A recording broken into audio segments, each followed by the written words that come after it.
करुणामयी माँ परम प्रभु श्री अरविंद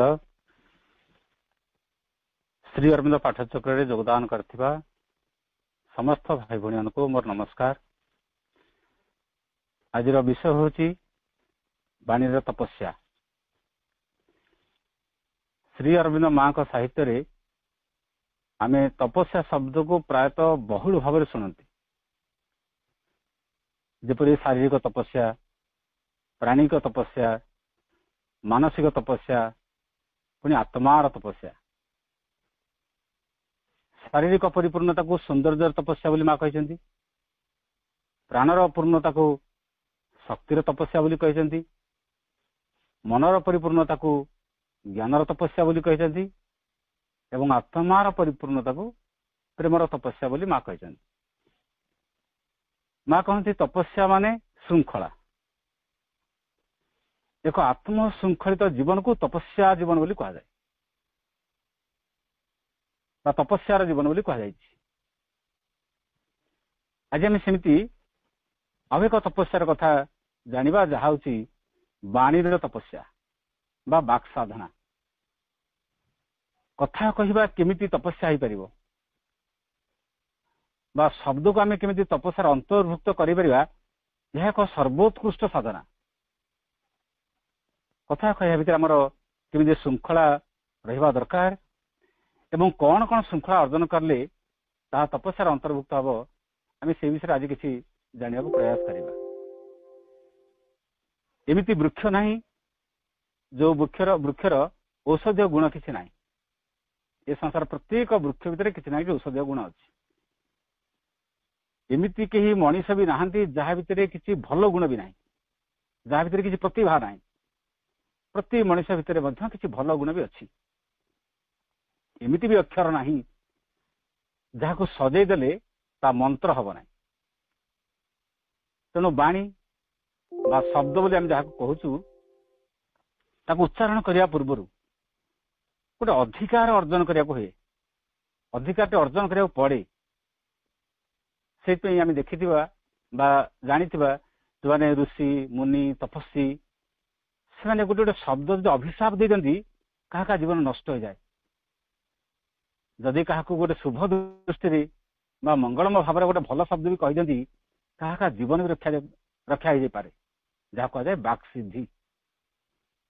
आप जानते ये किछि मास पूर्व देशर प्रधानमंत्री कहले भारत वर्ष सारा सब लॉकडाउन घोषणा कले। ता परदिन को 130 कोटी लोक आम समस्ते से वाणी को से वाक्य को मानिया को बाध्य हेले। ये वाक्य समस्ते कहीपर ना, समस्ते कहले भी मानवे ना, समस्ते मानवे ना। जी से शब्द कहबार अधिकारी शब्द अच्छी लोक मैंने मानवे। 4 वर्ष पूर्व गोटे राति संध्या 8टा बेले से घोषणा कले आज 500 टंकिया 1000 टंका नोट अचल हो गला। राति 12टा पर से नोट अचल हो गला। ये हूँ शब्दर प्रभाव, वाणीर प्रभाव। समस्ते एमती घोषणा करें ना, समस्त कथार एत बड़ प्रभाव ना। जड़े जड़े व्यक्ति था से कथा पछरे बहुत प्रभाव थाए, से शब्द पछरे शक्ति थाए। विशेषकर आम जो आध्यात्मिक जगतर व्यक्ति को देखती से साधक कथा कहते से मंत्र शक्ति बड़ी, जहाँ कह शब्द ब्रह्म। से शब्द पछरे गोटे ब्रह्म चेतना युक्त थाए।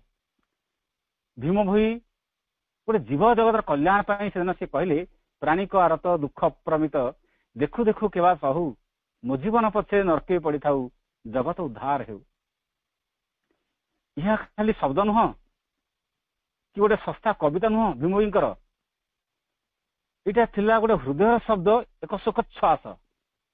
भीम भोईंकर गोटे भावोच्छ्वास जहाँ निज हृदय वेदरू बा अंतरात्मु आपे आपे स्फुरित होता।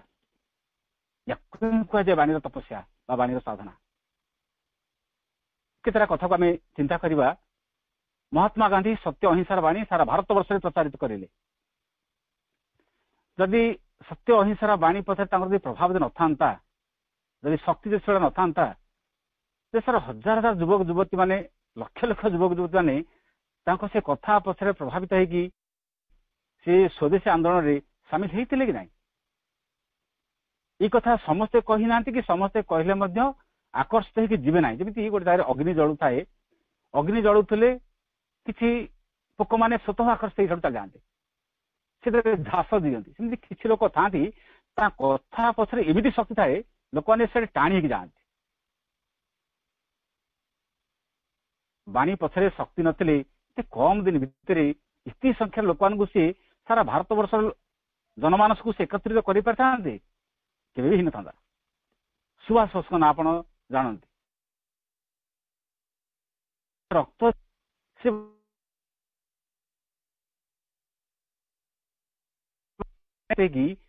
आदर्श नेता केतेक लोक ग्रहण कले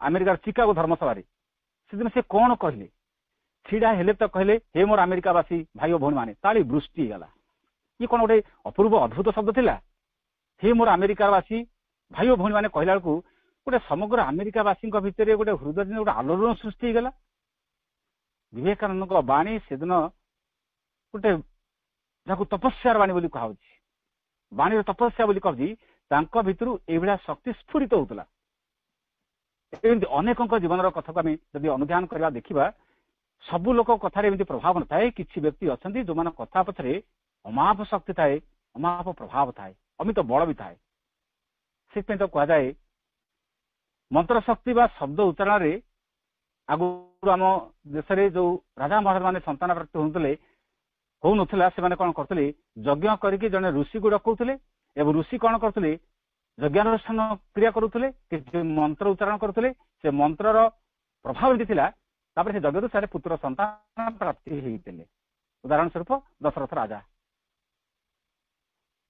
जो यज्ञ से करें से यज्ञ रामचंद्र भली ये संतान मानक से प्राप्त हेले द्रुपद राजा यज्ञ करें से यज्ञ द्रौपदी भली कन्या जन्म नेले धृष्टद्युम्न भली पुत्र जन्म नेले एमती अनेक कथा आम जानती से जो मंत्र उच्चारण करते से मंत्र पछरे कौन अच्छी केते गोटे शब्द तो केते गोटे वाक्य तो से वाक्य द्वारा ये सब कथा घटुला आप जानी तानसेन जो मेघमल्लार गाउले वर्षा होता आवे गाँ मानक वर्षा लोक मंत्र उच्चारण करती कीर्तन करती प्रार्थना करती डाकती से जो प्रार्थना कहतु प्रार्थना किसी शब्द मंत्र उच्चारण कर मंत्र तो किसी शब्द से शब्द पथर एमती कौन अच्छी जे तानसेन मेघमल्लार गाइला को वर्षा सृष्टि होता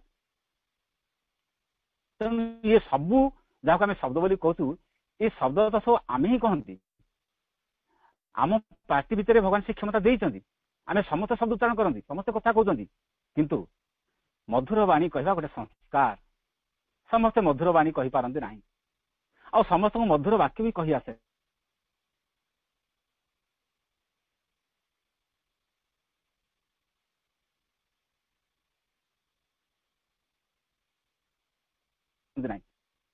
से तो लोक कहती कही जाने कथा सुंदर एवं पुणी लोक कहती कही जाने हाथी काले शोई पड़ो कही जाने कथा सुंदर कथा कही जाने हाथी की काले शुआई दे पारे ये सबू सत्य ये सब आम पढ़ी शुणी जानी अन्य को कहते बुझाते ये सबू सत्य देखु आम मनीष मैंने आम पाखे किसी खराब गुण निश्चय अच्छी जहाद्वारा कि आम किसी मात्रा ये खराब गुण अधिकारी बोली ये सब कथा को शुणी जानी भूली जाऊँ तेणु मनीष पाखे गुण भी अच्छी खुण भी अच्छी भल भी गुण अच्छी भेल गुण भी अच्छी तमाने दीटा कथा जेहेतु मनीष मिशामिशी अच्छी आम भलटा शुणिले गुणटा थिले भी बेबे गुणटा अवगुण में परिणत हो खुण में परिणत होमती गोटे अभ्यास भितर यांत्रिकता भितर आम जीवनटा अच्छी आम शास्त्र में कहुई अप्रिय वाक्य क्या कहे ना मना कराई अप्रिय वाक्य क्या कहे ना भगवद गीता भगवान श्रीकृष्ण कहले अनुद्वेगकर वाक्यम सत्यम प्रिय हितम तदत अनुद्वेगकर वाक्यम एमिति वाक्य कहतु ना जहाँ अन्य भर उद्वेग सृष्टि हम अस्थिरता सृष्टि हम चांचल्यता सृष्टि हम मनटा को दोहले दब एमती शब्द कहतु बोली मना कराई पुणी कौन कहे सत्यम प्रिय हितम तदत सत्य भी कहतु कि प्रिय बाणी भी कहतु सत्य हेले जदि सेटा तार कल्याण जब आसुनी जब तार प्रिय शब्द नुहे से भी कहतु ना सत्य कहले बेले बेले समस्या अच्छी असुविधा अच्छी जदि कल्याण नुह ଆପଣ ନ କହିପାରନ୍ତି କିନ୍ତୁ ସତ୍ୟ କହିକି ଯଦି ଆଉ ଜଣ ସର୍ବନାଶ କରନ୍ତି ସେଟା ସତ୍ୟ ନୁହଁ। ମନେ କରନ୍ତୁ ଆପଣ ଭାରତ ବର୍ଷର କୋଷାଗାରରେ ଆପଣ ଯୁଦ୍ଧ ବିଭାଗରେ ଚାକିରି କରିଛନ୍ତି, ଆପଣଙ୍କୁ ସମସ୍ତ ଅସ୍ତ୍ରଶସ୍ତ୍ର ବିଭାଗର ଦାୟିତ୍ୱ ଦିଆଯାଇଛି। ଆପଣ ତା ପାଖରେ ତାର ଚାବିକାଠି ରଖିଛନ୍ତି ସେ ଘରର, ବା ସବୁ ଅସ୍ତ୍ରଶସ୍ତ୍ର କୋଉଠି କଣ ଅଛି, କେତେ କୋଉ ପ୍ରକାରର ଯେତେ ବିମାନ ଅସ୍ତ୍ର ହଉ ଯାହା ଯାହା ସବୁ ଅଛି, ସେ ବ୍ରହ୍ମୋସ ହଉ ଅଗ୍ନିଅସ୍ତ୍ର ଯାହା ହଉ ଆପଣ ସବୁ ଜାଣିଛନ୍ତି। ପାକିସ୍ତାନ ଜଣେ ସନ୍ତ୍ରାସବାଦୀ ଆସିକି ଆପଣଙ୍କୁ କହିବ ଯେ ତମେ ସତ କୁହ ତମ ଦେଶରେ କେତେଟା ଯୁଦ୍ଧାସ୍ତ୍ର ଅଛି, ଆପଣ ମିଛ କହନ୍ତି ବୋଲି ସତ କହିଦେବେ? କହିଦେବେ ମୁଁ ସତ୍ୟବାଦୀ, ମୁଁ ନିଷ୍ଠାପର? ଯଦି କହିଦେବେ ଆପଣ ଦେଶଦ୍ରୋହୀ, ହୁଏତ ଜେଲ ଯିବେ, ଫାଶୀ ପାଇ ଯାଇପାରନ୍ତି। ସେଠି ସତ୍ୟ ସତ୍ୟ ନୁହଁ, ସେଇଟା ଦେଶକୁ ବିପଦରେ ପକେଇକି ଆପଣଙ୍କ ସତ୍ୟ ସତ୍ୟ ନୁହଁ। ସେଥିପାଇଁ କହିଛି ସତ୍ୟମ ପ୍ରିୟମ, ସତ୍ୟ କହିବେ ଯେ ପୁଣି ପ୍ରିୟ ବାକ୍ୟ କହିବେ। ଭଗବାନ ବୁଦ୍ଧଙ୍କର ଗୋଟେ ସୁନ୍ଦର କାହାଣୀ ଅଛି। ଭଗବାନ ବୁଦ୍ଧ ଯେତେବେଳେ ଅବତାର ହେଇକି ଆସିଥିଲେ, ସେ ଦେଖିଲେ ମଣିଷ ମାନଙ୍କର ବାକ୍ୟକୁ ନେଇକି ଯେତେ ପ୍ରକାର ସଂଘର୍ଷ ଏ ସବୁ ସୃଷ୍ଟି ହଉଛି। ତେଣୁ ସେ ମନେ ମନେ ଚିନ୍ତା କଲେ ମୁଁ ଯେତେବେଳେ ପରବର୍ତ୍ତୀ ଜନ୍ମରେ ଆସିବି ମୌନ ରହିବି, ନୀରବ ରହିବି, କଥା କହିବି ନାହିଁ। କାରଣ କଥା କହିଲେ ଜୀବନରେ ବହୁତ ସମସ୍ୟା ବା ଅସଙ୍ଗତି ସୃଷ୍ଟି ହଉଛି। ତେଣୁ ପରବର୍ତ୍ତୀ ଜନ୍ମରେ କଥା ନ କହିବା ପାଇଁ ଗୋଟେ ସଂକଳ୍ପ କରିଥିଲେ ଭଗବାନ ବୁଦ୍ଧ।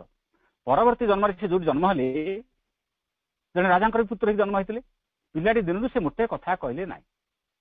କିନ୍ତୁ ବାପା ହଉ ମା ହୁଅନ୍ତୁ ଅନ୍ୟମାନେ ସବୁ ଜାଣିଲେ, କହିଲେ ଇଏ କଥା କହୁନି ମାନେ ଇଏ କଣ ସବୁଦିନ ପାଇଁ ବାକ୍ଶକ୍ତି ହରେଇଛି କି, ମାନେ ଇଏ କଣ ମୂକ ହେଇଗଲା କି? ସେ କେବେ କଥା କହିଲେନି, ଯେତେ ମଧ୍ୟ କଥା ସେ ବେଳେ ବେଳେ ଏକାନ୍ତ ରହନ୍ତି, ନିରୋଳ ରହିବାକୁ ଭଲ ପାଆନ୍ତି, ଚୁପଚାପ ରହିବାକୁ ଭଲ ପାଆନ୍ତି। ଦିନେ କଣ ହେଇଛି, ଜଙ୍ଗଲ ଭିତରକୁ ଯାଇଛନ୍ତି, ଗୋଟେ ଗଛ ମୂଳେ ଏକାନ୍ତରେ ବସନ୍ତି, ଚୁପଚାପ ହେଇକି ବସନ୍ତି।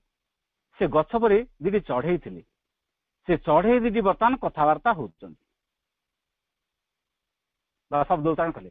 ଗୋଟେ ଶିକାରୀ ଥିଲା, ମାରିଲା ଥିଲା, ଦିଟା ଚଢେଇ ଏକାଥରେ ମରିଗଲା। ହଠାତ୍ ବୁଦ୍ଧ ବର୍ତ୍ତମାନ କହିଲେ ଚୁପଚାପ ତ ଗଛରେ ଥିଲ, କଥା କହିଲ କାହିଁକି, ଶିକାରୀ ଦ୍ଵାରା ମଲ କାହିଁକି? ସେ ଶିକାରୀ ଦେଖିଦେଲା ଇ ଭଗବାନ ବୁଦ୍ଧ ବା ସେତେବେଳେ ବୁଦ୍ଧଙ୍କ ଅବତାରଙ୍କ ପରବର୍ତ୍ତୀ ଯାହା ନାଁ ଥିଲା, ସେ କହିଲେ ଇ ଭଗବାନ ଆଉ ଇଏ ତ କଥା କହୁଥିଲେ ରାଜାଙ୍କ ପୁତ୍ର, ଇଏ କଣ କଥା କହିଲେଣି? ଦୌଡ଼ିଲା ସେଠୁ ପ୍ରାଣ ମୂର୍ଚ୍ଛା ଆସି ରାଜା ପାଖରେ କହିଲେ ଆପଣଙ୍କ ପୁତ୍ର ଆଜ୍ଞା କଥା କହୁଛି। ରାଜା ବହୁତ ଖୁସି, ପୁତ୍ର ଆଜି ମୋର କଥା କହିଲା। ତମେ ଦେଖିଛ? କହିଲେ ହଁ ମୁଁ ଆଖିରେ ଦେଖିଛି, କାନରେ ଶୁଣିଛି। କିନ୍ତୁ ଘରକୁ ଆସିଲା ପରେ ପୁଅ ପୁଣି ଚୁପ୍। ରାଜା ଯେତେ ଚେଷ୍ଟା କଲେ ଆଉ ଗୋଟେ ଶବ୍ଦ ବି କହିଲେ ନାହିଁ।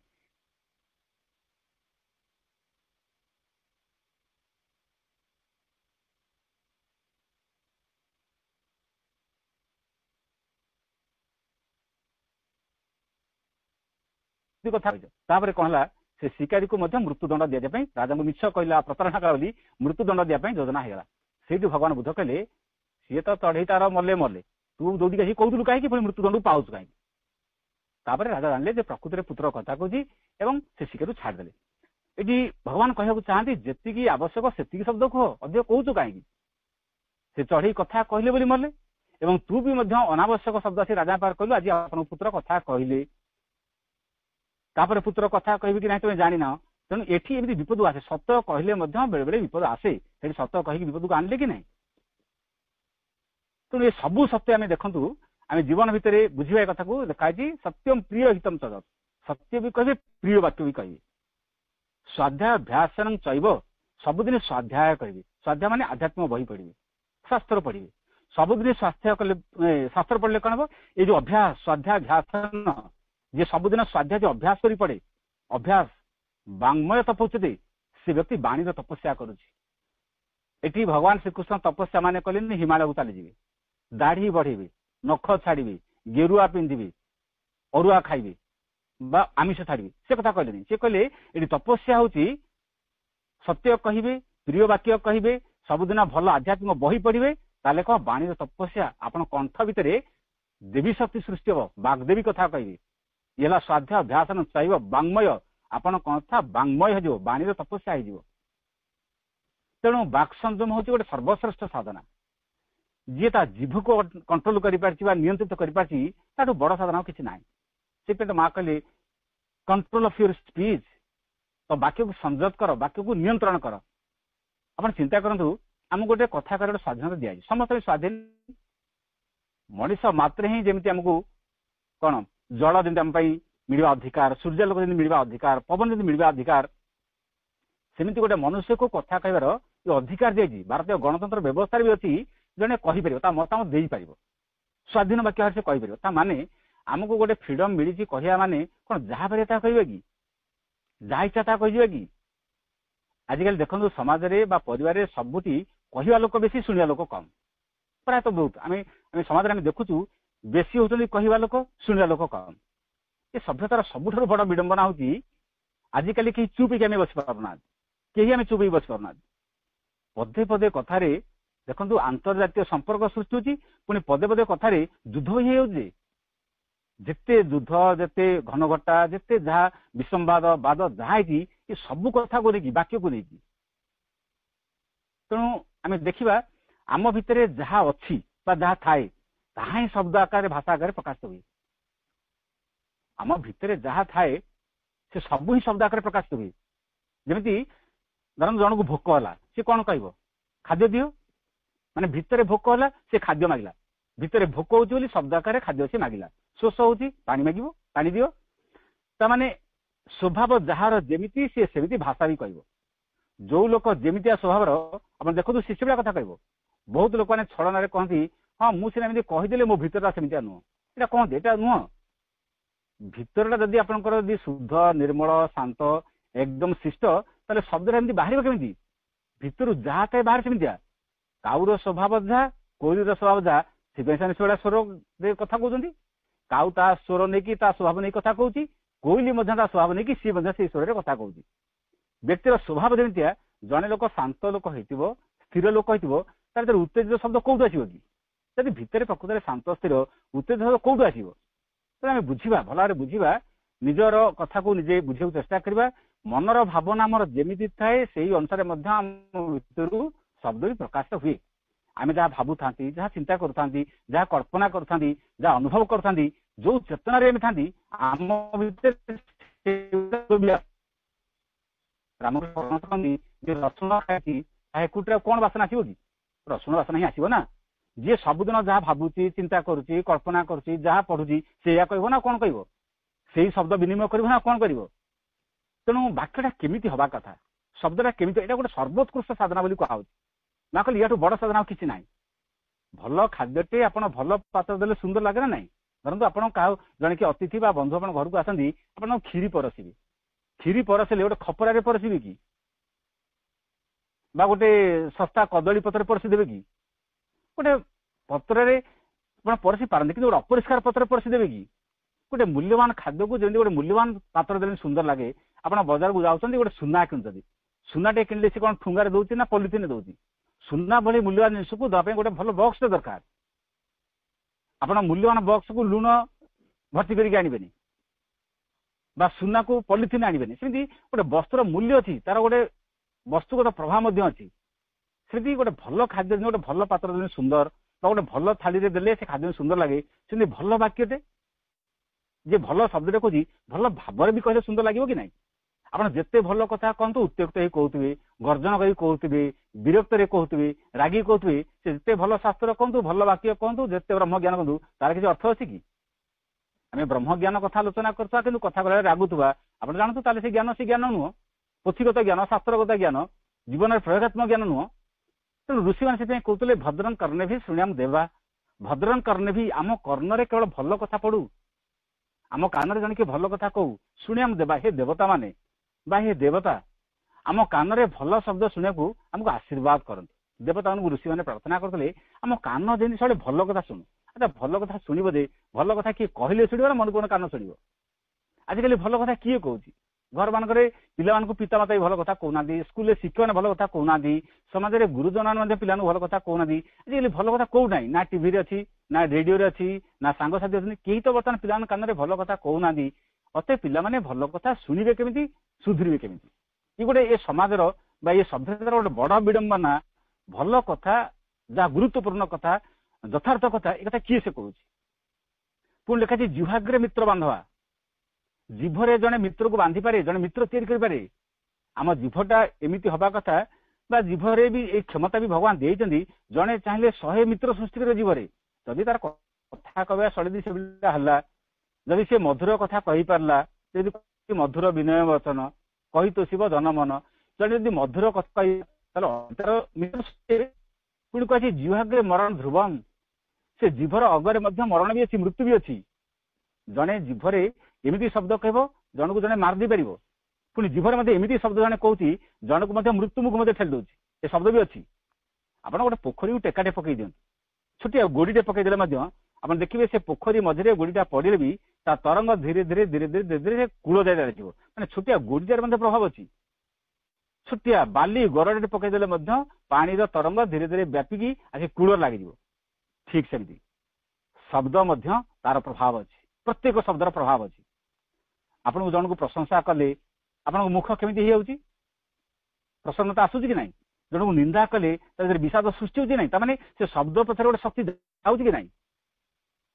ଆପଣ ଗୋଟେ ଭଲ କଥା କହିଲେ ଜଣଙ୍କ ଭିତରେ ଉଲ୍ଲାସ, ଆନନ୍ଦ, ରୋମାଞ୍ଚ ସୃଷ୍ଟି ହଉଛି। ଧରନ୍ତୁ ଜଣେ ଆପଣଙ୍କୁ ଭକ୍ତିପୂର୍ଣ୍ଣ କଥାଟେ କହିବେ, ଆପଣ ଭକ୍ତିରେ ଲୋତକାପ୍ଲୁତ ଆଖି ହେଇଯାଉନି କି? ଆମେ ଯେତେବେଳେ ସିନେମା ହଉ ଯାତ୍ରା ହଉ ଦେଖନ୍ତି, ଜଣେ କାନ୍ଦିଲା, ସିଏ କାନ୍ଦିଲା ଦର୍ଶକମାନେ କାନ୍ଦୁଛନ୍ତି, ସିଏ ହସିଲା ଦର୍ଶକମାନେ ହସୁଛନ୍ତି, ସିଏ ରାଗିଲା ଦର୍ଶକମାନେ ରାଗୁଛନ୍ତି। ତାମାନେ କଣ? ସିଏ ତ ସେଠି ଶବ୍ଦ ଉଚ୍ଚାରଣ କଲା, ଆମେ କାହିଁକି ହସୁଛୁ, ଆମେ କାହିଁକି ରାଗୁଛୁ, ଆମେ କାହିଁକି କାନ୍ଦୁଛୁ? ତାମାନେ ସେ ଶବ୍ଦ ପଛରେ ଆମ ଚେତନା ବା ଆମ ହୃଦୟକୁ ମଧ୍ୟ ସେ ଭାବ ବି ତରଙ୍ଗିତ ହଉଛି, ଶବ୍ଦ ପ୍ରଭାବ ପଡୁଛି। ତେଣୁ କୁହାଯାଏ ଜିଭର ଅଗ୍ର ମଧ୍ୟ ଜଣକୁ ମାରିଦେଇକି ଜିଭର ଅଗ୍ର ମଧ୍ୟ ଜଣକୁ ବଞ୍ଚେଇ ଦେବି। ଏବଂ ସେଥିପାଇଁ ଆମ ଦେଶର ସାଧୁମାନେ କହନ୍ତି ବାଣୀକୁ ଅଗ୍ନି ସାଙ୍ଗରେ ତୁଳନା କରାଯାଇଛି। ବାଣୀ ହଉଛି ଅଗ୍ନି। ସ୍ୱାମୀ ଦୟାନନ୍ଦଙ୍କର ତାଙ୍କର ଯିଏ ଗୁରୁ ଥିଲେ ଗିରିଜାନନ୍ଦ, ଯେତେବେଳେ ତାଙ୍କ ଗୁରୁଙ୍କୁ ଗୁରୁ ଦକ୍ଷିଣା ଯେତେବେଳେ ଗଲେ ସେ ଲବଙ୍ଗ ଆଡେ ଦେଲେ। ଗୁରୁ ଦକ୍ଷିଣା ତାଙ୍କ ପାଖରେ ଯାହା ଥିଲା ଲବଙ୍ଗ, ସେ ଲବଙ୍ଗ ଦେଲେ। ଗୁରୁ କହିଲେ ମୁଁ ତୁମଠାରୁ ଏଇ ଜିନିଷ ଦକ୍ଷିଣା ମୋଟେ ଆଶା କରୁନାହିଁ, ତୁମେ ସମାଜରେ ଯୋଉ ଅନ୍ଧବିଶ୍ୱାସ ଅଛି, ଯୋଉ କୁସଂସ୍କାର ଅଛି, ତା ବିରୁଦ୍ଧରେ ସ୍ୱର ଉତ୍ତୋଳନ କର, ତାରି ବିରୁଦ୍ଧରେ ଚାରିଆଡେ ପ୍ରଚାରିତ କର। ପ୍ରଚାରିତ କରି କଣ କର? ଶବ୍ଦ ମାଧ୍ୟମରେ, ବାକ୍ୟ ମାଧ୍ୟମରେ, ଜ୍ଞାନ ମାଧ୍ୟମରେ ଏମିତି ବାଣୀ ସମାଜରେ ପ୍ରଚାରିତ କର, ମଣିଷ ମାନେ ଅବାଟରୁ ବାଟକୁ ଆସିବେ। ଏଇ ଧାଡିଏ କଥା ଗୁରୁଙ୍କର ସମାଜରେ ଯେତେ କୁସଂସ୍କାର ଅଛି, ଯେତେ ଅନ୍ଧବିଶ୍ୱାସ ଅଛି, ଯେତିକି ଶାସ୍ତ୍ର ଜ୍ଞାନ ତମେ ଜାଣିଛ, ଯାହା ଜାଣିଛ ସେଇ ଜ୍ଞାନ ମାଧ୍ୟମରେ ସମାଜର କୁସଂସ୍କାର ଦୂର କର। ଗିରିଜାନନ୍ଦକୁ ଏତେ ବାଟ ନେଇଗଲା। ମାନେ ଗୋଟେ ଗୁରୁଙ୍କର ଗୋଟେ ବାକ୍ୟ ତାଙ୍କୁ ଏତେ ବାଟ ପ୍ରଭାବିତ କରି ନେଇଗଲା। ତେଣୁ ବହୁତ ବ୍ୟକ୍ତିଙ୍କ ଜୀବନରେ ଆପଣ ଦେଖନ୍ତୁ ବାଣୀର ପ୍ରଭାବ ରହିଛି, ବହୁତ ବ୍ୟକ୍ତିଙ୍କ ଜୀବନରେ। ବିନୋବା ଭାବେ ସେଦିନ ପରୀକ୍ଷା ପାଇଁ ଫର୍ମ ଫିଲ୍ଅପ୍ କରିବା ପାଇଁ ଯାଉଥିଲେ, ପରୀକ୍ଷା ଦେବେ, ସ୍କୁଲକୁ ଯାଉଥିଲେ ଫର୍ମ ଫିଲ୍ଅପ୍ କରିବେ। ଶୁଣିଦେଲେ ଆଜି ମହାତ୍ମା ଗାନ୍ଧୀଙ୍କର ଗୋଟେ ସଭାର ଆୟୋଜନ ଅଛି, କୌଣସି ଏକ ସଭାରେ ଆଜି ମହାତ୍ମା ଗାନ୍ଧୀ ଉଦ୍ବୋଧନ ଦେବେ। ଏଇଟା ଖାଲି ଶୁଣିଦେଲେ ବିନୋବା ଭାବେ ଫର୍ମ ଫିଲ୍ଅପ୍ କଣ କରିବେ? ଫର୍ମ ଫିଲ୍ଅପ୍ ନ କରିକି ଯାଇ ସଭାରେ ଯୋଗଦାନ କଲେ। ମହାତ୍ମା ଗାନ୍ଧୀ ପ୍ରତି ତାଙ୍କର ସେତିକି ବୋଧେ ସମ୍ମାନ ଥିଲା, ବୋଧେ ସେତିକି ଭଲ ପାଇବା ଥିଲା, ବା ବୋଧେ ସେତିକି ଭକ୍ତି ଥିଲା। ପରୀକ୍ଷା ପାଇଁ ଫର୍ମ ଫିଲ୍ଅପ୍ କରିବା ଯିବା ପିଲା ବର୍ତ୍ତମାନ ଫର୍ମ ଫିଲ୍ଅପ୍ ନ କରିକି ଯାଇକି ସଭାରେ ଯୋଗ ଦେଲେ। ସେଦିନ ମହାତ୍ମା ଗାନ୍ଧୀଙ୍କ କଥାରେ ଏତେ ପ୍ରଭାବିତ ହେଇଗଲେ ବିନୋବା ଭାବେ, ପରୀକ୍ଷା କ୍ୟାନସଲ ହେଇଗଲା। ଆଜି ସେ ବ୍ୟକ୍ତି ଭୂଦାନ ଆନ୍ଦୋଳନ ଆଜି ପ୍ରବର୍ତ୍ତକ। ଆଜି ଭୂଦାନ ଆନ୍ଦୋଳନର କିଏ ପ୍ରବର୍ତ୍ତକ ବା କିଏ ଆୟୋଜକ କହିଲେ? ଆମେ କହୁଛୁ ବିନୋବା ଭାବେ। ଗୋଟେ ଗୋଟେ ବାକ୍ୟ, ଗୋଟେ ଗୋଟେ ଦିନର କଥା ଜଣ ଜଣ ଜୀବନରେ ଏତେ ବିରାଟ ପରିବର୍ତ୍ତନ ଆଣିପାରେ, ହେଉଛି ବାକ୍ୟର ପ୍ରଭାବ। ଆପଣ କହନ୍ତୁ 1909 ମସିହା ମେ ମାସର 30 ତାରିଖ ଶ୍ରୀ ଅରବିନ୍ଦ ସେନ ଉତ୍ତରପଡ଼ାର ଯୋଉ ଅଭିଭାଷଣ ଦେଲେ, ବାରମ୍ବାର ବାରମ୍ବାର ଏ କଥା ଆମର ଆଲୋଚନା ହଉଛି, ଆମେ ଶୁଣୁଛନ୍ତି। 10,000 ଲୋକ ସେଦିନ ଥିଲେ। ଶ୍ରୀ ଅରବିନ୍ଦ ସଭା ମଞ୍ଚରେ ଛିଡା ହେଲେ, ସବୁ ଲୋକଙ୍କୁ ନାରାୟଣ ଭାବିକି ନମସ୍କାର ହେଲେ। ଶ୍ରୀ ଅରବିନ୍ଦ ବେଶୀ ଉଚ୍ଚ ପାଟିରେ ବା ଉଚ୍ଚ ସ୍ୱରରେ କଥା କହନ୍ତି ନାହିଁ, କିନ୍ତୁ ସେ କଣ କହିଲେ, ଶବ୍ଦରେ କି ପ୍ରଭାବ ଥିଲା, ତାଙ୍କ ବ୍ୟକ୍ତିତ୍ୱରେ କି ଯାଦୁ ଥିଲା। 10,000 ଲୋକ ଏତେ ଶାନ୍ତ, ଏତେ ନୀରବ, ଏତେ ଗୋଟେ ଜନମାନସ ଭିତରେ, ଚେତନା ଭିତରେ ଏମିତି ଗୋଟେ ନୀରବତାର ପ୍ଲାବନ ଖେଳିଗଲା। ମାଛି ଦୌଡ଼ିରେ ପରିବେଶ ଶବ୍ଦ ହଉଥିଲା, ଛୁଞ୍ଚିରେ ପଡ଼ିଗଲେ ବି ଠାଣି ଶବ୍ଦ ହଉଥିଲା। ସତେ ଯେମିତି ଲୋକମାନଙ୍କ ହୃଦୟ ତନ୍ତ୍ରକୁ ସେ ବାକ୍ୟ ଛୁଇଁଗଲା। ଇଏ ଶ୍ରୀ ଅରବିନ୍ଦ ଉତ୍ତରପଡ଼ା ଅଭିଭାଷଣ। ଭଗବାନ ଶ୍ରୀକୃଷ୍ଣ କଣ କହିଥିଲେ, ସନାତନ ଧର୍ମ କଣ, ଭାରତର ଭବିଷ୍ୟତ କଣ, ଏଇ ତ କେତେ ପଦ କଥା ଆଉ କଣ। ଏଇଟା ଆଜି ବିରାଟ ଅଭିଭାଷଣ କି ନାଁରେଲା। ଯେମିତି ସ୍ୱାମୀ ବିବେକାନନ୍ଦ ଭାଷଣ ଆମେରିକାରେ, ଏଇଟା ଲେଖା ହେଇଦେଲେ, ଇତିହାସରେ ହେଇଗଲା। ଶ୍ରୀ ଅରବିନ୍ଦଙ୍କ ଉତ୍ତରଟା ଅଭିଭାଷଣ, ଏଇଟା ମଧ୍ୟ ଇତିହାସରେ ହେଇକି ରହିଗଲା। 10,000 ଲୋକ ସେତେବେଳେ ବିନା ମାଇକରେ ଲୋକ ଶୁଣୁଛନ୍ତି। ଶ୍ରୀ ଅରବିନ୍ଦ ପୁଣି ବେଶୀ ବଡ ପାଟିରେ କହୁନାହାନ୍ତି, ଲୋକଙ୍କ କାନକୁ ହୁଏତ ଶୁଭୁନଥିବ। ଇଏ ପୁଣି ସ୍ପଷ୍ଟ ଇଂରାଜୀ ଭାଷାରେ କହୁଛନ୍ତି। ସେତେବେଳେ ଇଂରାଜୀ ବୁଝିବା ଲୋକ କେତେ ଜଣ ଥିବେ। କିନ୍ତୁ ଜଣେ ବ୍ୟକ୍ତିଗତ ହେଉଛି ବ୍ୟକ୍ତିତ୍ୱ ବା ଓଝ ଶକ୍ତି ଗୋଟେ ସଭାର 10,000 ଲୋକଙ୍କୁ ଚୁପ୍ କରିଦେଇପାରେ, ସବୁ ଲୋକଙ୍କୁ ଆକର୍ଷିତ କରିଦେଇ ପାରନ୍ତି, ସବୁ ଲୋକଙ୍କ ଚେତନାକୁ ଛୁଇଁ ଦେଇ ପାରନ୍ତି। ଇଏ ହେଉଛି ଶବ୍ଦର ପ୍ରଭାବ ବା ବାଣୀର ପ୍ରଭାବ। ତେଣୁ ବାଣୀର ପ୍ରଭାବ ଦେଖନ୍ତୁ କେମିତି ପଡେ। ଆମେ ଦେଖିବା କେତେ ଗୁଡେ ଦୃଷ୍ଟାନ୍ତ ବା ଉଦାହରଣ ଦେଖିବା। ମହାଭାରତ ଯୁଦ୍ଧ ସରିଗଲା, ଦ୍ରୌପଦୀ କୁଢ କୁଢ ଶବ ଦେଖିକି ଖାଲି କାନ୍ଦୁଛନ୍ତି, ବିକଳ ହେଇକି କାନ୍ଦୁଛନ୍ତି। କାରଣ ତାଙ୍କ 5 ପୁତ୍ର ବି ସେଠି ମରିଯାଇଛନ୍ତି ନା। 5 ପୁତ୍ର ବିନାଶ ହେଇସାରିଲା ପରେ ଦ୍ରୌପଦୀ କାନ୍ଦିବେନି, ଆଉ କଣ କରିବେ? ଶ୍ରୀକୃଷ୍ଣ ପଚାରୁଛନ୍ତି କାହିଁ କାନ୍ଦୁଛ ଯାଜ୍ଞସେନୀ, ଏତେ ବିକଳ ହେଇକି ଏତେ ବ୍ୟସ୍ତ ହେଇକି କାହିଁ କାନ୍ଦୁଛ? ଦ୍ରୌପଦୀ କହୁଛନ୍ତି ଏଭଳି ଦୁଃଖଦ ପରିସ୍ଥିତି ଜୀବନରେ ଆସିବ ବୋଲି କେବେ ଭାବିନଥିଲି, ଆଉ ଜୀବନରେ ଯାହା କିଛି ମୋର ହରେଇଛି, ଯାହା ଘଟିଯାଇଛି, ନ କାନ୍ଦିବା ମୁଁ କଣ କରିବି, ନ କାନ୍ଦିବାର ବାଟ ବି କଣ ଅଛି? ଶ୍ରୀକୃଷ୍ଣ ତାଙ୍କୁ କହୁଛନ୍ତି ଏ ପରିସ୍ଥିତି ପାଇଁ ତମେ ହିଁ ତ ଦାୟୀ। ଆଜି ଯଦି ଯୁଦ୍ଧ ଏତେ ଭୟାନକ ହେଇଗଲା, ଯଦି ତମର 5 ପୁତ୍ର ମରିଗଲେ, କୌରବ 100 ଭାଇ ମରିଗଲେ, ସବୁ ଯଦି ଆଜି ରକ୍ତ ରଞ୍ଜିତ ହେଇଗଲା ଯଦି ପୃଥିବୀ, ଏଥିପାଇଁ ତମେ ଦାୟୀ ନୁହଁ, ତମେ ହିଁ ଯୁଦ୍ଧ ପାଇଁ ଦାୟୀ। ତମେ ତ ଚାହିଁଥିଲେ ଏମିତି ପରିସ୍ଥିତି ଆସୁ। ଦ୍ରୌପଦୀ ଆଶ୍ଚର୍ଯ୍ୟ ହେଇକି ଅଭିଯୋଗ କଲା ଭଳି କହୁଛନ୍ତି, କହିଲେ କଣ କହୁଛ ସଖା, କଣ ତମେ କହୁଛ? ଏ ପରିସ୍ଥିତି ମୁଁ ଚାହିଁଥିଲି, ଏଇଭଳିଆ ଯୁଦ୍ଧ ଘଟୁ ବୋଲି ମୁଁ ଚାହିଁଥିଲି? ତାପରେ ଶ୍ରୀକୃଷ୍ଣ କହିଲେ ଦ୍ରୌପଦୀ ତମେ ଜାଣିନାହ, ତମର କିଛି ବାକ୍ସଂଯମହୀନତା, ଶବ୍ଦର କିଛି ଅପପ୍ରୟୋଗ, ତମ ବାଣୀର କିଛି ଯାହା ଅନାବଶ୍ୟକ ଶବ୍ଦ ଏ ଭୟାବହ ଯୁଦ୍ଧ ଡାକି ଆଣିଲା। କଣ ସେ ବାଣୀର ଅପପ୍ରୟୋଗ? ଏଇ ଯୋଉ ଆଜି ଘନ ଘୋର ଯୁଦ୍ଧ ହେଇଛି ଏ ସଂସାରରେ, ଏଥିପାଇଁ ଦେଖ ତମେ ହିଁ ଦାୟୀ। ବୁଝେଇଦେଲେ, କହିଲେ କର୍ଣ୍ଣକୁ ତମେ ସେଦିନ ରାଜସଭାରେ ସ୍ୱୟଂବର ସଭା ବେଳେ ତମେ ତାକୁ କହିନଥିଲ ସୁତପୁତ୍ର ବୋଲି? ବଡ ପାଟିରେ କହିଲେ ନା ସୁତପୁତ୍ର ମୋର ସ୍ୱାମୀ ହେଇପାରିବ ନାହିଁ। ଏ ଶବ୍ଦ ପଛରେ ସେଦିନ ତମ ଭିତରେ କେତେ ବିରକ୍ତି ଥିଲା ତମେ ଜାଣିଛ? କେତେ ଘୃଣା ଥିଲା ଜାଣିଛ କର୍ଣ୍ଣଙ୍କ ପ୍ରତି? କେତେ ଅପମାନ ଦେଇଥିଲ କର୍ଣ୍ଣକୁ ଜାଣିଛ? କେତେ ବିଦ୍ୱେଷର ସହିତ କହିଥିଲ ଜାଣିଛ? ତମର ସେ ବାକ୍ୟରେ ଖାଲି ବିରକ୍ତି ଥିଲା, ଅପମାନ ଥିଲା, ଘୃଣା ଥିଲା, ବିଦ୍ୱେଷ ଥିଲା। ତମେ କଣ ଜାଣିନଥିଲ କର୍ଣ୍ଣ ଜ୍ୟେଷ୍ଠ ପାଣ୍ଡବ? ଯଦି ଜାଣିନାହ ସେ ଜଣେ ଏତେ ବଡ ଯୋଦ୍ଧା ବୀର ବୋଲି, ଏକଥା କଣ ଜାଣିନଥିଲ? ଏତେ ବଡ ମହାନ ବୀର, ଏତେ ବଡ ଜଣେ ଯୋଦ୍ଧାଙ୍କୁ ସଭାସଦ ମାନଙ୍କ ଆଗରେ, ସବୁ ଲୋକଙ୍କ ଆଗରେ ଏମିତି ତିରସ୍କାର କରିବା, ଏଇଟା କଣ ତମର ନିହାତି ଆବଶ୍ୟକ ଥିଲା? ତମେ କଣ ନିହାତି କହିବା ଉଚିତ ଥିଲା? ସୁତପୁତ୍ର ବୋଲି ତାକୁ କହିକି ଲୋକମାନଙ୍କ ପାଖରେ ଅପମାନ କଲେ। ଏତେ ବଡ ଜଣେ ବୀର ଅପମାନିତ ହେଲେ, ତା ଭିତରେ ପ୍ରତିକ୍ରିୟା ହେଲା କି ନାହିଁ ଭୟଙ୍କର ଯୁଦ୍ଧକୁ ଡାକିବା ପାଇଁ? ତେଣୁ କିଛି କଥା ନଥିଲା। ଦ୍ୱିତୀୟ କଥା ହଉଛି, ତମକୁ ଯେତେବେଳେ ଅର୍ଜୁନ ଲାଖ ବିଧି ଯେତେବେଳେ ଆଣିଥିଲେ, ଆସି ଯେତେବେଳେ ଅର୍ଜୁନ ପହଞ୍ଚିଲେ, ମା କୁନ୍ତୀ ଘରକୁ ଯାଇ କହିଲେ ଯାହା ଆଣିଛ ତମେ 5 ଭାଇ ବାଣ୍ଟିକି ନେଇଯାଅ। 5 ଭାଇ ବାଣ୍ଟିକି ନେଇଗଲେ, ତମେ ସେଦିନ ପଦେ ବି କହିଲ ନାହିଁ। ତମେ କହିପାରିଥାନ୍ତ ଜୀବନରେ ଜଣକୁ ସ୍ୱାମୀ ରୂପରେ ପାଇକି ସନ୍ତୁଷ୍ଟ କରିବା ସମ୍ଭବ ନୁହଁ, ମୁଁ 5 ଜଣ ସ୍ୱାମୀକୁ କେମିତି ସନ୍ତୁଷ୍ଟ କରିବି, କହିପାରିଥାନ୍ତ, କିନ୍ତୁ କହିଲ ନାହିଁ। ଯୋଉଠି ପଦେ କହିବା ଆବଶ୍ୟକ ଥିଲା କିଛି କହିଲ ନାହିଁ, ନୀରବ ରହିଗଲ। ଯୋଉଠି ନୀରବ ରହିବା ଆବଶ୍ୟକ ଥିଲା ଭଲିକି କହିଲ। ଯୋଉଠି କହିବା ଆବଶ୍ୟକ ନାହିଁ କହିଲ, ଯୋଉଠି ନୀରବ ରହିବା ଦରକାର ସେଠି, ଯୋଉଠି କହିବା ଦରକାର ସେଠି ନୀରବ ରହିଲ। କଣ ଦରକାର ସେଠି ପଦରେ ନ କହିବା? କହିକି ପଦରେ କହିଲନି। ଜଣକୁ ଜଣେ ଖୁସି କରିବା, ସନ୍ତୁଷ୍ଟ କରିବା ସମ୍ଭବ ନୁହଁ, ମୁଁ 5 ଜଣଙ୍କୁ ଜୀବନରେ ନେଇକି ସନ୍ତୁଷ୍ଟ କେମିତି କରିପାରିବି? ତୃତୀୟ ଘଟଣା ହଉଛି, ଦୁର୍ଯ୍ୟୋଧନ ତମେ କହିଥିଲ ଅନ୍ଧ ପୁଅ ଅନ୍ଧ, ତୋ ବାପା ଅନ୍ଧ, ତା ପୁଅ ତୁ ବି ଅନ୍ଧ। ଦୁର୍ଯ୍ୟୋଧନକୁ ଏ ଶବ୍ଦ କହିଥିଲ ନାହିଁ? ତେଣୁ ସମ୍ପର୍କର ଦ୍ୱାହି ଦେଇ ଯୋଉ ଶବ୍ଦ ତମେ କହିଦେଲ ପ୍ରତିଶୋଧ ନ ପାଇଁ, ଏଇଟା ଦୁର୍ଯ୍ୟୋଧନ ଭିତରେ ଖୋରାକ ଯୋଗାଇଥିଲା କି ନାହିଁ? ଶ୍ରୀକୃଷ୍ଣ କହିଲେ ଏଇ 3ଟି କଥା ପାଇଁ ମହାଭାରତ ଯୁଦ୍ଧ ହେଇଗଲା। ଜାଣିଛ, ଗଡିଯିବା ପାଣି, ଧନୁରୁ ବାହାରି ଯିବା ଯୋଉ ତୀର, କେବେ କେହି ଫେରି ଆଣିପାରୁ ନାହାନ୍ତି। ପାଟିରୁ ଥରେ ଯୋଉ ଶବ୍ଦ ବାହାରିଯାଏ, ଯୋଉ ପାଣି ଗଡିଯାଏ, ତୀର ଯେତେବେଳେ ଧନୁରୁ ଚାଲିଯାଏ, ଆଉ କେହି ତାକୁ ଫେରି ଆଣିପାରୁନାହାନ୍ତି ନାହିଁ। ତେଣୁ ଏଠି ଶବ୍ଦରେ ଯୁଦ୍ଧ ହେଇପାରିବ, ଏଠି ଶବ୍ଦରେ ମଧ୍ୟ ବୁଦ୍ଧ ବି ତିଆରି କରାଯାଇପାରିବ। ଶବ୍ଦରେ ଯୁଦ୍ଧ, ଶବ୍ଦରେ ବୁଦ୍ଧ। ଆମେ ଜାଣିଛନ୍ତି ସାପର ବିଷ ଦାନ୍ତରେ ଥାଏ, ବିଛାର ବିଷ ଲାଞ୍ଜରେ ଥାଏ, ମଣିଷର ବିଷ ତା ଜିଭରେ ଥାଏ। ଏ ଭୟଙ୍କର ଅବସ୍ଥା ମଣିଷ ଜାତି ପାଖରେ, ବା ଆମେ ସମସ୍ତେ ମଣିଷ ଏମିତି ଗୋଟେ ଦୁର୍ଗତି ଭିତରେ ଦେଇକି ଆମେ ଯାତ୍ରା କରୁଛୁ, ବା ଏମିତି ଗୋଟେ ଅବସ୍ଥା ଭିତରେ ଯାଉଛୁ, ଇଏ ସାପର ବିଷ ଠାରୁ ବି, ବିଛାର ଲାଞ୍ଜ ଠାରୁ ମଧ୍ୟ ମାରାତ୍ମକ ବିଷ ଆମ ଜୀବ ମାନଙ୍କର ଅଛି। ଏ ଶବ୍ଦ ଭିତରେ ଦେଖନ୍ତୁ ଆଜି ସମାଜର ଅବସ୍ଥା, ପାରିବାରିକ ଜୀବନ ଅବସ୍ଥା, ବ୍ୟକ୍ତି ଜୀବନ ଅବସ୍ଥା କଣ କଣ ସବୁ ହେଇଯାଉଛି। ମା ସେଇଥିପାଇଁ କହିଲେ ଟିକେ କହିବା ପୂର୍ବରୁ ଭାବ, ଯାହା କଥାଟା କହୁଛ ଏ ଚିନ୍ତା କର, ଷ୍ଟେପ୍ ବ୍ୟାକ୍ ବୋଲି ମା କହିଲେ। ପାଦେ ପଛକୁ ହଟି ଆସ, କହିବା ପୂର୍ବରୁ ଚିନ୍ତା କର ମୁଁ କଣ କହିବାକୁ ଯାଉଛି। ଲେଖିବା ପୂର୍ବରୁ ପଢ, ଯାହା ଲେଖୁଛ ତା ପଢ, କହିବା ପୂର୍ବରୁ ଟିକେ ଭାବ। ସେଥିପାଇଁ ଋଷିମାନେ ବେଶୀ ନୀରବ ରହନ୍ତି। କଣ ପାଇଁ ନୀରବ ରହନ୍ତି? ଅତୀତରେ ତ ବହୁତ ଲୋକମାନେ ମୌନ ବ୍ରତ କରୁଥିଲେ, ଯଦିଓ ମା ଶ୍ରୀଚନ୍ଦ୍ର ମୌନ ବ୍ରତକୁ ଗୁରୁତ୍ୱ ଦେଇନାହାନ୍ତି। ପାଟିଟା ଖାଲି ଚୁପଚାପ ରହିଯିବାଟା ବେଶୀ ବଡ କଥା ନୁହଁ, ଭିତରେ ଭିତରେ ଜଣେ ରାଗରେ ଜଳୁଥିବ। ଏଠି ବଡ କଥା ହଉଛି ଶବ୍ଦ ଉପରେ ନିୟନ୍ତ୍ରଣ, ବାକ୍ୟ ଉପରେ କର୍ତ୍ତୃତ୍ୱ ଅର୍ଜନ। ତେଣୁ ପୁରାପୁରି ମୌନ ବ୍ରତ ସେମାନେ କାହିଁ କରୁଥିଲେ ନା, କାଳେ କଥା କହିଲେ କଣ କହିବେ ବୋଲି ସେମାନେ ସପ୍ତାହରେ ଦିନେ ବା ସାରା ଜୀବନ ବା ସପ୍ତାହରେ 2 ଦିନ ଏମିତି କେହି ମୌନ ବ୍ରତ କରୁଥିଲେ। କାହିଁ କରୁଥିଲେ?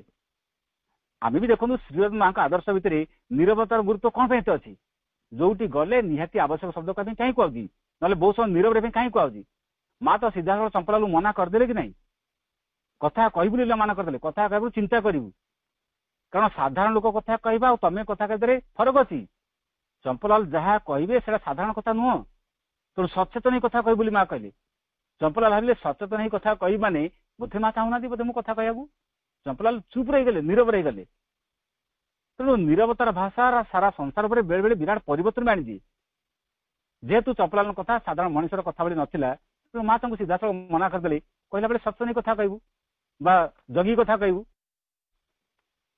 तेणु जो जगार देखु कहवा कथा जो कहवा कथा नुह ये ज्ञान आम अर्जन करते आम जीवन में बहुत समस्या को आम अतिक्रम करा गोटे छोटिया दृष्टांत बा कहानी कहूँ बुझापी कथा सहज हम गोटे बन को लगे गोटे गाँ टे थाए गाँव शेष सीमार सीमांत गोटे बुढ़ीटे गोटे कुड़िया कुकुड़ा पल्ले से पोषि कुकुड़ा पल भितर गोटे गंजाटी अच्छी जो से कुकुड़ा पल को कुड़िया भर बाहर कर दिए सब कुकुड़ा माने गोबर गदा पर छिड़ा होती ये गंजाटी कौन करे कुकुड़ा पल मध्य ये गोटे सम्राट भाया ये जमी माने श्रेष्ठ राजा भाया चारिपटे कुकुड़ा पल छिड़ा हे ये गंजा कौन कर गोबर गदा पर छिड़े राब मार सी एत जोरे राब मारे एत जोरे चित्कार से करे माने से बण मूलक कंपी उठे सारा पक्षीकूल निस्तब्ध हो जाती गाले तेणु यही माने गंजार राब भितर तार चित्कार भितर कौन है ना गोटे दिन गोटे श्रृगाल से गंजा को धीरे धीरे देखिकी आसिक बाड़ सेपटे गोबर गदा आरपट गोटे बाड़ अच्छी से बाड़ पटे देखिकी चिंता कला गंजा को दिने खाई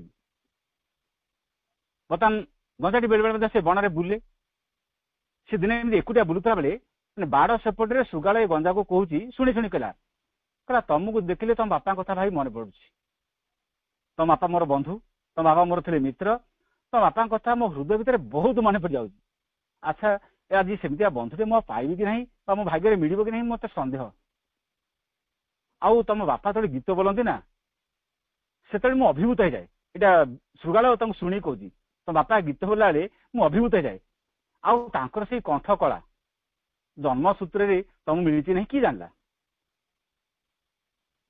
ये गंजा सागे सागे कहूँ मो बापार पुओ और बापार गुण मत मिलनी जान मो बापा दी गीत गाउले मत कौन गीत गाई आसोनी बर्तमान कौन कला गंजा सांगे सांगे गीत गाई आरंभ करदेला बिलुआ कहला हे बंधुपुत्र आप जानतु संसार प्रशंसार एमती गोटे प्रभाव अच्छी जी जहाँ प्रशंसा करे समस्ते टे फुली उठन सी कहले हाँ हाँ तुम बढ़िया गीत गाउच बापा बापार पुओ हिसाब से सुंदर गीत गाउच किंतु तो बापांकर आउ गोटे कला था कहला कौन से कला ना तो बापांकर गोटे कला था सी आखि बंद कर गीत गाँती तुम आखि खोला कर गीत गाउच जमीती ये कही तुम बापा आखि बंद कर गीत गाँती ये गंजा कौची बापार पुओ मु बापा बेटा मु मत कौन आखि बंद कर गीत गाई आसोनी गंजा बर्तमान जमीती आखिटा बंद करके गोटे राब मार्ची श्रृगाल मारला गोटे कूद गंजा को बर्तमान धरला ता पाटी भितर बेक ता पाटी भितर अच्छी बर्तमान क्षिप्र बोधे बण को दौड़ा ये कुकुड़ा पल कौटी थे के जानी एत जोरे चित्कार कले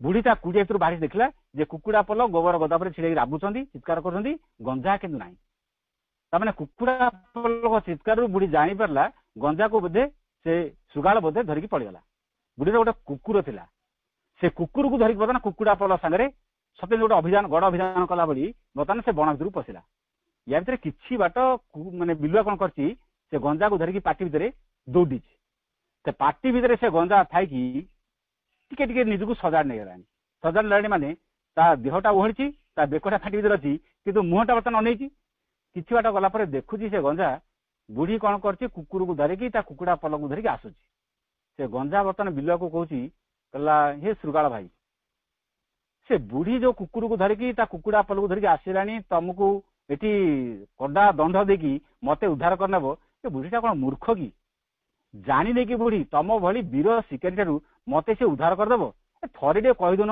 हे मूर्ख बुढ़ी कहीं वृथा चेष्टा करके आसुचु तू कौन मो ठारू उद्धार कर नहीं जीवु थरे कहीदुन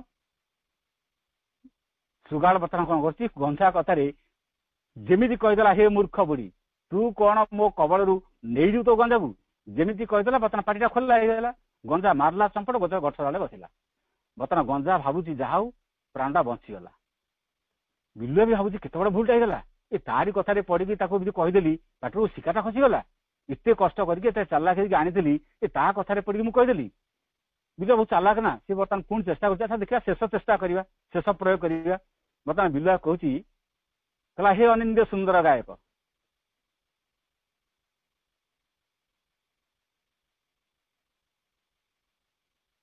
ମୂର୍ଖ ମାନେ କେମିତି ବୁଝିବେ ତମକୁ ଯେ ମୁଁ ନଉଥିଲି, କଣ ପାଇଁ ମୁଁ ନଉଥିଲି?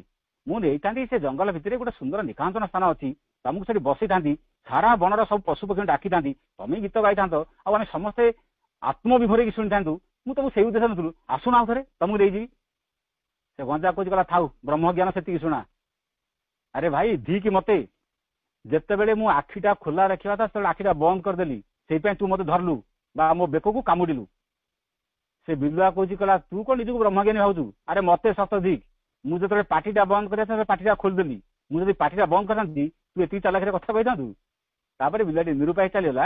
ଏ କାହାଣୀର ଲେଖକ ଲେଖିଛନ୍ତି, ଏ କାହାଣୀର ଦିଟା ଶିକ୍ଷା ହଉଛି, ଗଞ୍ଜା କହିଲା ଯେତେବେଳେ ମୁଁ ଆଖିଟା ଖୋଲା ରଖିବା କଥା ଆଖିଟା ବନ୍ଦ କରିଦେଲି। ତାମାନେ ଜୀବନରେ କିଛି କଥା ମଣିଷ ଅଚେତନ ହେଇଗଲେ ଭୁଲ ହେଇଯାଏ।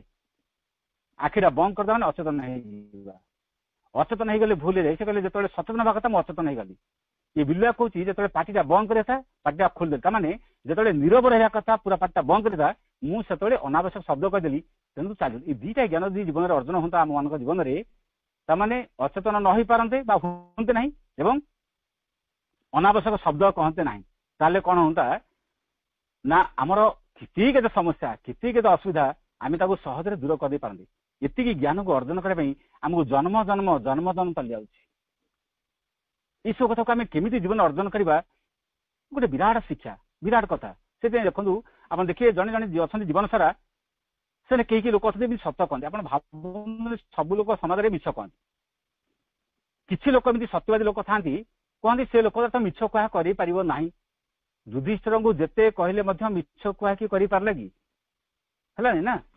ଯେତେ ତାଙ୍କୁ ଶିଖେଇଲେ ଥରେ କହିଦେ ଅଶ୍ୱତ୍ଥମା ମରିଛି, ସିଏ କହିଲେ ଅଶ୍ୱତ୍ଥମା ମରିନି ମୁଁ କେମିତି କହିବି? ବାଧ୍ୟ ହେଇକି ଭୀମ ଦେଇକି ଅଶ୍ୱତ୍ଥମା ନାମରେ ଗୋଟେ ହାତୀକି ମାରିଲେ, କହିଲେ ଯଦି ଅଶ୍ୱତ୍ଥମା ଦ୍ରୋଣପୁତ୍ର ମରିଛି ବୋଲି କହିବ ନାହିଁ, ତାହେଲେ ଗୋଟେ କୁହ ନରେ ବା ଗୁଞ୍ଜର ଅଶ୍ୱତ୍ଥମା ହାତ, ହାତୀ ହଉ କି ଗୋଟେ ମଣିଷ ହଉ କି ମାରିଛି? ସେଇଟା ବି ଦେଖନ୍ତୁ ସିଏ କହିଲେ ନରେ ବା ଗୁଞ୍ଜର ଅଶ୍ୱତ୍ଥମା ହାତ, ନରେ ଗୋଟେ ମଣିଷ ହଉ ବା ଗୋଟେ ଗୁଞ୍ଜର ମାନେ ହାତୀ, କିଏ ତ ଗୋଟେ ମରିଛି। ଆଉ କଣ, ଯିଏ ତ ଗୋଟେ ମରିଛି, ତମେ କହିବନି ଯେ ହଁ ପୁତ୍ର ମରିଛି, କିନ୍ତୁ କିଏ ତ ଗୋଟେ ମରିଛି। ତାମାନେ ଜୀବନରେ ଯୋଉମାନେ ସତ୍ୟ କହନ୍ତି ସେମାନଙ୍କୁ ମିଛ କୁହା କରିପାରିବ ନାହିଁ ବୋଲି କୁହାଯାଇଛି, କରିହବ ନାହିଁ। ଏବଂ ସ୍ୱାମୀ ବିବେକାନନ୍ଦ କହୁଥିଲେ, ଜଣେ ଯଦି 12 ବର୍ଷ କାଳ ଯଦି ସତ୍ୟ କହିଲା, ତାପରେ ସେ ଯାହା କହିବ ତାହା ହେଇଯିବ। 12 ବର୍ଷ କାଳ ସତ କହିଲା, ବିବେକାନନ୍ଦଙ୍କୁ ପଚରା ହେଲା 12 ବର୍ଷ ସତ କହିଲେ ଜଣେ ଯାହା କହିବ ତାହା ହେଇଯିବ? ସିଏ କହିଲେ ଅଭ୍ୟାସରେ ପଡିବ, ତା ପାଠ ତ ମିଛ ବାହାରିବନି, ଆଉ କଣ ହବ? ତାମାନେ ଯାହା କହିବ ସତ ହିଁ କହିବ, ଯୋଉଟା ହବ ସେଇଟା ହିଁ କହିବ। ଇଏ ହଉଛି ଅଭ୍ୟାସର ପ୍ରଭାବ ବା ସତ୍ୟର ପ୍ରଭାବ। ତେଣୁ ଜୀବନରେ ଶ୍ରୀରାମଚନ୍ଦ୍ର ନାଁ କହନ୍ତୁ, ହରିଶ୍ଚନ୍ଦ୍ର ନାଁ କହନ୍ତୁ, ସେମାନେ ସତ୍ୟକୁ ପାଳନ କରିବା ପାଇଁ ଜୀବନରେ କେତେ କେତେ ବଡ ଆତ୍ମଦାନ ଦେଇଛନ୍ତି, କେତେ ବଡ କଥା କହିଛନ୍ତି। ଆପଣ ଦେଖିଥିବେ ଜଣେ ଲୋକ ଅଛନ୍ତି କଥା କୋଉକୁ ରାଗନ୍ତି, ଉତ୍ତେଜିତ ହୁଅନ୍ତି। କିଛି ଲୋକ ଅଛନ୍ତି ଜୀବନରେ କେବେ ବି ରାଗନ୍ତିନି, କେବେ ବି ଉତ୍ତେଜିତ ହୁଅନ୍ତି ନାହିଁ। ଯଦି ଆମେ ଚିନ୍ତା କରିବା, ବିଚାର କରିବା, କହିବା ପାଇଁ ଶକ୍ତି ଦରକାର ହୁଏ ନା ସହିବା ପାଇଁ ଶକ୍ତି ଦରକାର ହୁଏ? ଧରନ୍ତୁ ଜଣେ ଲୋକ ଜଣକୁ କହୁଛି, କହିବା ଲୋକ ତ କହିଦବ ସହଜେ, ସହିବା ପାଇଁ ଶକ୍ତି ଦରକାର। କହିବା ପାଇଁ କଣ ଶକ୍ତି ଦରକାର? ତାକୁ ଗାଳି ଦବ, ଜଣେ କଣ କହିଦବ, କହିବା ପାଇଁ କଣ ଶକ୍ତି ଦରକାର? ଯିଏ ସହୁଛି ଯୋଉ ଲୋକଟି, ତା ପାଇଁ ଶକ୍ତିର ଆବଶ୍ୟକତା ଅଛି। ତେଣୁ ଯେତେବେଳେ ଗୋଟେ ଜାଗାରେ କଳହ ହଉଛି ବା ଗୋଳମାଳ ହଉଛି ବା ଘରେ ମତାନ୍ତର ହଉଛି, ଯେତେବେଳେ ଗୋଟେ ଶୃଙ୍ଖଳା ହଉଛି, ଜଣେ ଯେତେବେଳେ କହୁଛି ଆଉ ଜଣେ ଶୁଣୁ ଚୁପଚାପ ରହିଯାଉ, ଦେଖିବେ ଅନେଶତ ଭାଗ କଣ 100ରୁ 100 ଘରେ କଳି ମତାନ୍ତର କମିଯାନ୍ତା। କିନ୍ତୁ ମଣିଷର ଏଇ ସାମର୍ଥ୍ୟ ନାହିଁ, ଜଣେ କହିଲା ବେଳେ ଆଉ ଜଣେ ଆମେ ଚୁପ୍ ହେଇପାରୁନୁ। ତେଣୁ ମାବି ସଂକଳ୍ପ କର ମୁଁ କିଛି କହିବି ନାହିଁ। ଶୁଣିବାର ଶୈଳୀଟି ଏବଂ କହିବାର ଶୈଳୀ ଦିଟାଙ୍କ ହବା ଦରକାର। ଜଣେ କଥା କହିଲା ବେଳେ କଥା କହିବାର ଶୈଳୀ କେମିତି ହବା ଦରକାର ସେଟା ବି ଶିଖିବା କଥା, ଏବଂ ଜଣେ ଶୁଣିଲା ବେଳେ ମଧ୍ୟ ଶୁଣିବାର ଶୈଳୀ କେମିତି ହବା କଥା ତାହା ବି ମଧ୍ୟ ଶିଖିବା କଥା। ଏଇ କଥା ଆମ ମାନଙ୍କ ଜୀବନରେ ପ୍ରାୟତଃ ବେଶୀ ହଉନାହିଁ। ଗୋଟେ ହାତ ଯେତେବେଳେ କର୍ମ କରେ, ସେ କର୍ମ କଲେ ଶକ୍ତି କ୍ଷୟ ହଉଛି, ଆଉ ଯିଏ କଥା କହୁଛି ତାର କଣ ଶକ୍ତି କ୍ଷୟ ହଉନି? ଆମ ଶରୀର କର୍ମ କଲେ ଯେମିତି ଆମ ଶାରୀରିକ ଶକ୍ତି ବା ଯେମିତି ଶକ୍ତି କ୍ଷୟ ହଉଛି, ସେମିତି କଥା ବି କହିଲେ ମଧ୍ୟ ଶକ୍ତି ବି କ୍ଷୟ ହଉଛି। ଆଉ ଯିଏ ବେଶୀ କଥା କହେ ଆପଣ ଜାଣନ୍ତୁ ତାର ମାନସିକ ଶକ୍ତି ବି କ୍ଷୟ ହଉଛି। ମା ତ ସିଧା ମନା କରିଛନ୍ତି, ସମାଜରେ କୋଉ ଲୋକମାନେ ବେଶୀ ଗପନ୍ତି?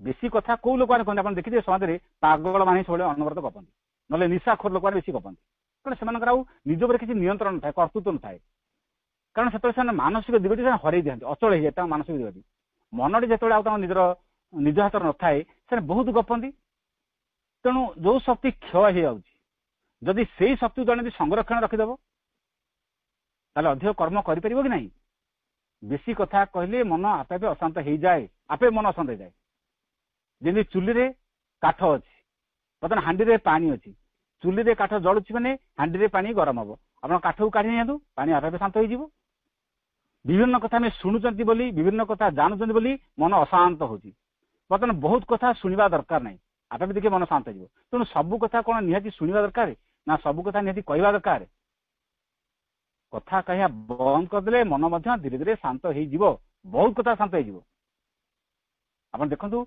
घर भितर विभिन्न खाद्य पदार्थ मिसई देले गोटे खाद्यर स्वाद हो ना बहुत प्रकार खाद्य को आप मिसई रोषे कर गोटे स्वाद होती विभिन्न प्रकार शब्द अच्छी से शब्द जो ध्वनि आकार प्रकाश हुए ता विभिन्न तरंग भी सृष्टि करे मधुर शब्द मधुर भाव सृष्टि करे कर्कश शब्द कर्कश भाव सृष्टि करे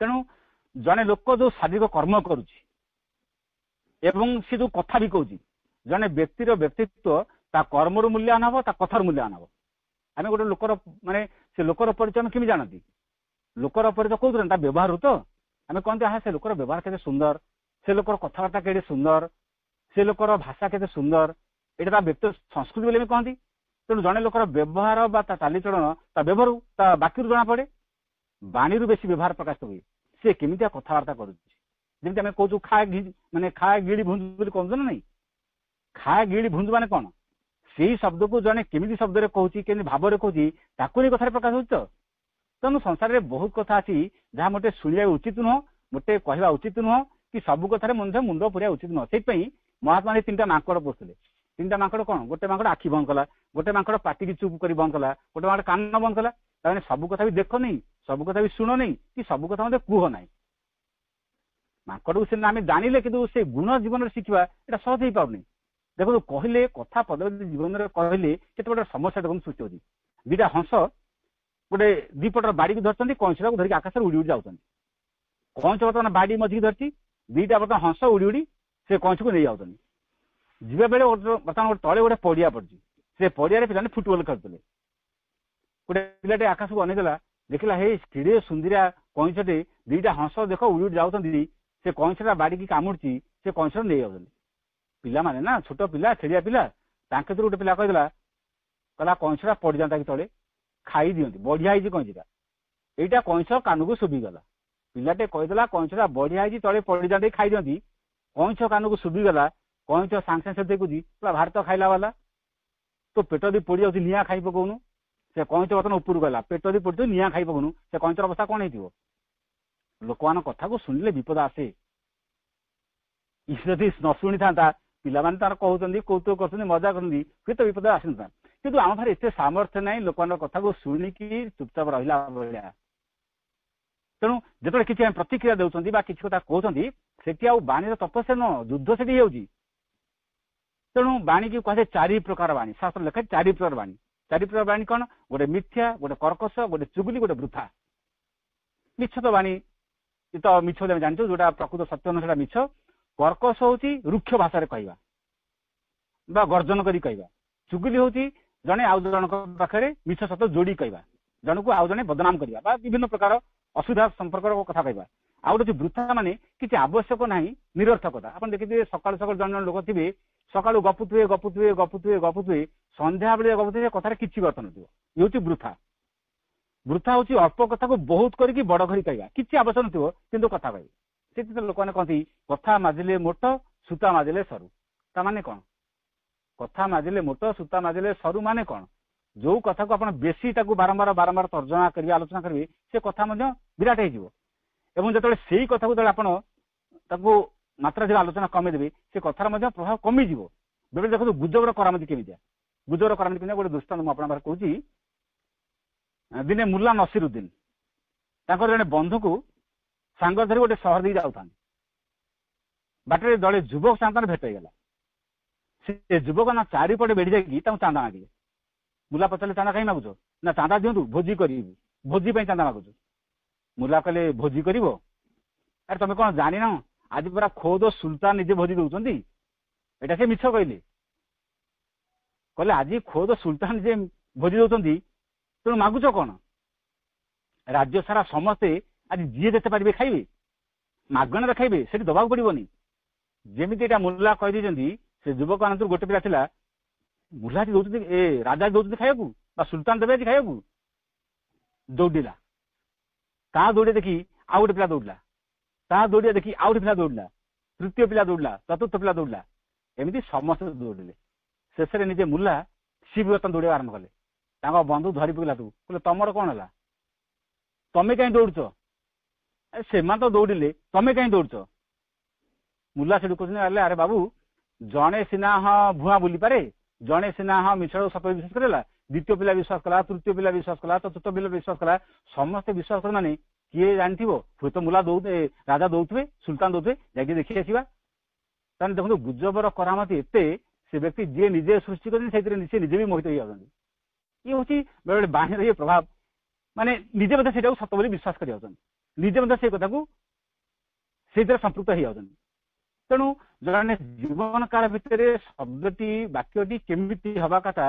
जहाँ को लेकिन जीवन जीवन आध्यात्मिक जीवन आम बहुत निरापत्ता रहा शब्द केमती हो पारे देखो आउ गोटे दृष्टांत आप कहूँ जिते भरत श्रीराम को चित्रकूट भेटिले जिते रामचंद्र बनवास जाइछन्ति भरत जाकि पहुंची गले पहुंचीगला कैकेयी जेते अपर्याप्त निंदा कर लगे जीवन में एभली मार मुह चाहिए उचित नुह बा माटर जन्म मोर आवश्यक नाला बहुत प्रकार कैकेयी निंदा कले किंतु जिते निंदा करते भरत देखते श्रीरामचंद्र मुख सुखी जाऊँ कैकेयी निंदा से दुखित होती भरत कहले मुझे जानूची आपन कैकेयी निंदा मोटे भल लगुना आपन बंदनिया बोली कहते तो कैकेयी को बंदनिया शब्द आप संबोधन कर प्रकृति में सी बंदनिया कि निंदनिया ये परीक्षा करना अयोध्या समस्त आसुँच सारा अयोध्यार सबू लोक ये आप पचार जाननी क्या सबू लोक जदि निंदा करती मु निंदा कले दोष कौन होगा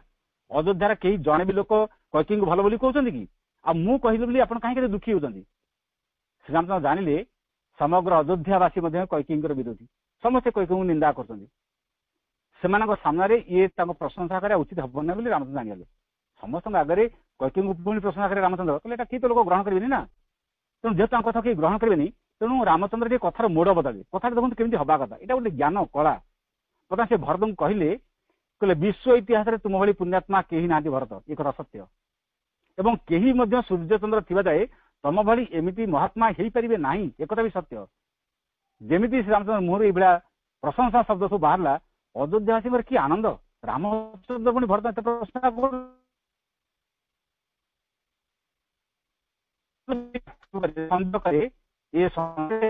पतन घट भरत भली पुत्र भरत भली भातृभक्त ये संसार विरोध कहीं ना रामचंद्र कि अयोध्यावासी मध्य आनंद सी कहले भरत शब्दी कहया मारे ही मनुष्य सब अमंगल ध्वंस हो जदि पृथ्वी थी भरत द्वारा ही तिष्ठ भरत नाम तिष्ठ ना पृथ्वी रसा तल दामी हो सबू श्रोता श्रीराम कथार मुग्ध तापर सी पुणी कौन कले बर्तमान कथा कह शैली बदल श्रीरामचंद्र देखिले लोक बर्तमान कथा को बढ़िया ग्रहण कर बर्तमान कथा शैली चेंज कले कहले आपण मानकर भरतर महानता प्रति किसी सन्देह अच्छी कि सब अयोध्या रामचंद्र कथा कहते भरत भली पुत्र भरत भली भाई ये जो महानता जो महात्मार गुण अच्छी ये कई सन्देह करती कि समस्त एकाशर कहे ना कदापि नुहे तापर रामचंद्र कहले जदि माँ कैकेयी न था एभली पुत्र को जन्म दे था संभव होता कि तेणु जो माँ भरत भली महात्मा जन्म देती से मार निंदा करवा यथार्थ कि गछर फल ठीक है गछ भूलीगला जो गछरू फलटे आज भल फल हो मीठा फल हो कौच कि भल फलटे से गछटा निंदनीय कि फलटा प्रशंसनीय आज पुत्र भरतला मोहनीय जो माँ बाहर जन्म थी माँटा होगा निंदनीय ये हूँ रामचंद्र कहवार शैली ये हूँ बाणीर तपस्या वाक्यर प्रभाव अयोध्यावासी समस्त आश्चर्य गले रामचंद्र कैकेयी को केमती सम्मान दिखती केमती प्रशंसा करती केमती वंदना करती भरत तापर सामने कैकेयी को निंदा करने साहस कले से कहूँ कथा कहले सुंदर बोली कही जाने कथा सुंदर ये आम कथा सब शुणुचु पढ़ुचु मासे कहते वाक्य को नियंत्रण कर वाक्य पर संयमता आण तेणु जो आप देखो ओडार कोईली बिहार कोईली आंध्र कोईली सबू कोईली एका रावंती किंतु मनीष क्षेत्र अलग मनीष क्षेत्र अलग माने आम भाषा अलग भाषा अलग सी अलग प्रकार कथा कहते आम अलग प्रकार कथा कहते ये अंचल सी अंचल तो अलग तेणु ये गोटे जीवन काल भितर आम जो बंचुं ये जीवन काल आम चलुं जीवन ये जो अवस्था भितर अच्छी आमको जीवन में बहुत कथा शिखबार अच्छी बहुत कथा जानवर अच्छी छोट बेले दीटा भाई माँ कोल